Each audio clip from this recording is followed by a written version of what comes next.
8వ తరగతి బాలికను తోటలోకి తీసుకెళ్లి అత్యాచారం చేసిన ఘటన తునిలో వెలుగులోకి వచ్చింది. ఆ అత్యాచారం చేసిన వ్యక్తి ఎవరో కాదు, టీడీపీ నేత 2వ వార్డు కౌన్సిలర్ అయినటువంటి నారాయణరావు అట. ఆ వృద్ధ కీచకుడు ఆ చిన్న బాలికపై చేసిన ఘటన రాష్ట్రం అంతా కూడా ఉలిక్కిపడతా ఉంది. మినిస్టర్గా మహిళా హోంమంత్రి ఉండగా ఇటువంటి ఘటనలు పదే పదే కూడా రాష్ట్రంలో జరుగుతుండటం పట్ల రాష్ట్రంలో మహిళలంతా భయపడే పరిస్థితి. అసలు ఏం చెప్పాలి ఇటువంటి నీచుల గురించి మనం ఏం మాట్లాడాలి? ఒక్కసారి ఆ ఘటన చూసి మళ్ళీ చర్చించుకుందాం. స్కూల్ అమ్మాయిని తీసుకొచ్చి మీరు నీ పేరేంటి? నీవు ఒకసారి నువ్వెవరు చెప్తున్నా మీరు ఎవరో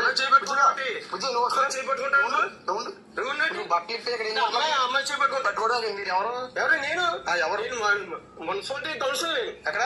మున్సిపాలిటీ కౌన్సిల్ మున్సిపాలిటీ కౌన్సిలర్ ఇలా తీసుకొచ్చి తోటలో తీసుకొచ్చి అమ్మాయిని పాడు చేస్తున్నావా? పాడు చేస్తాం మేము. అమ్మాయి బాత్రూమ్ కూర్చుందంటే అమ్మాయి ఏంటి అమ్మాయి చేపట్టుకుంటాను.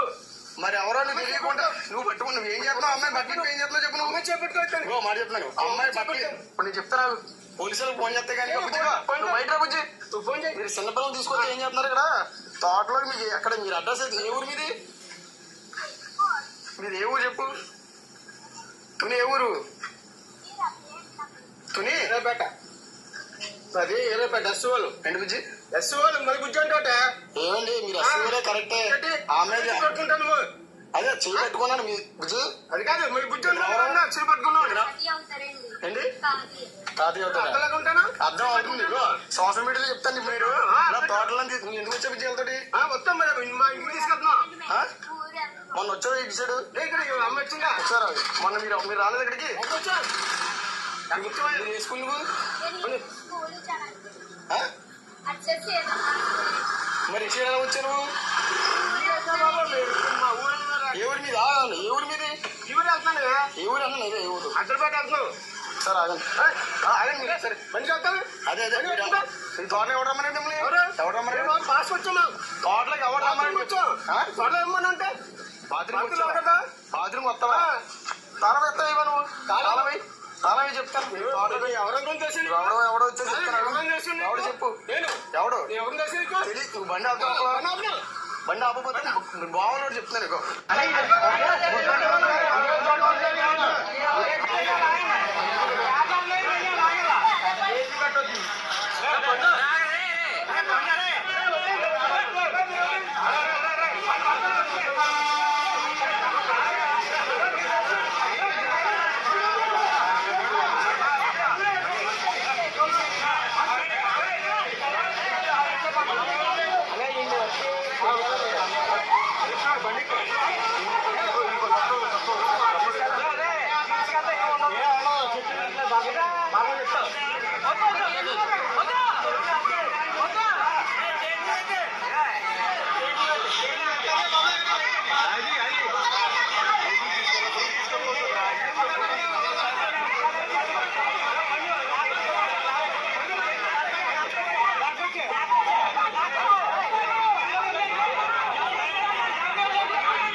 చూసారుగా, ఇలాంటి నీచులు రాష్ట్రంలో ఇంకెంతమంది ఉన్నారో అర్థం కావట్లేదు. మహిళా హోంమంత్రి అనిత దీనికి సమాధానం చెప్పాలి. రాష్ట్రంలో ఇలాంటి ఘటనలు ఎన్నో జరుగుతున్నాయి. రాష్ట్రంలో శాంతి భద్రతలను మీరు కాపాడలేని స్థితిలో ఉన్నప్పుడు మీరు రాజీనామా చేసేసి దిగిపోవాల్సింది. రాష్ట్రంలో ఇలాంటి ఘటనలు వరుసగా జరుగుతున్నాయి. ఒకటి కాదు, రెండు కాదు, కర్నూలు మచ్చుమర్రిలో 8 ఏళ్ల బాలిక ఘటన, ఈరోజు 8వ తరగతి జరుగుతున్న బాలిక ఘటన. ఇలాంటి ఘటనలు ప్రతిరోజు కూడా అమ్మాయిలపై, బాలికలపై అత్యాచారాలు, మహిళలపై అత్యాచారాలు. సాక్షాత్తు సీఎం నియోజకవర్గంలో ఒక మహిళను డబ్బు ఇవ్వలేదని చెట్టు కట్టేసి కొట్టడం వరుసగా జరుగుతున్నాయి. మహిళా హోంమంత్రి రాష్ట్రంలో ఉంది. అనిత గారు దీనికి సమాధానం చెప్పాలి. రాష్ట్రంలో వరుస ఘటనలు ఇలా జరుగుతుంటే మీరు ఏం చేస్తున్నారు అని నేను ఈ వీడియో ద్వారా ప్రశ్నిస్తున్నాను. ఇలా టీడీపీ నేతలే కీచకుల్లా మారి అమ్మాయిలపై, బాలికలపై ఇలాంటి ఘటనలు చేస్తుంటే అసలు ఈ ప్రభుత్వాన్ని ఏమనాలి? ఇలాంటి ప్రభుత్వాన్న మనం కోరుకున్నది అని ఈ వీడియో ద్వారా ప్రజలను ప్రశ్నిస్తున్నాను. ప్రభుత్వం ఇలా నిద్రపోతూ ఉంటే చూస్తూ ఊరుకోవాలా? తునిలోని 2వ వార్డు కౌన్సిలర్ అయినటువంటి నారాయణరావు అనే కీచకుడు, వృద్ధ కీచకుడు ఇలా బాలికను తోటలోకి తీసుకెళ్లి అత్యాచారం చేసిన ఘటన రాష్ట్రం అంతా కూడా కలకలం రేపుతూ ఉంది.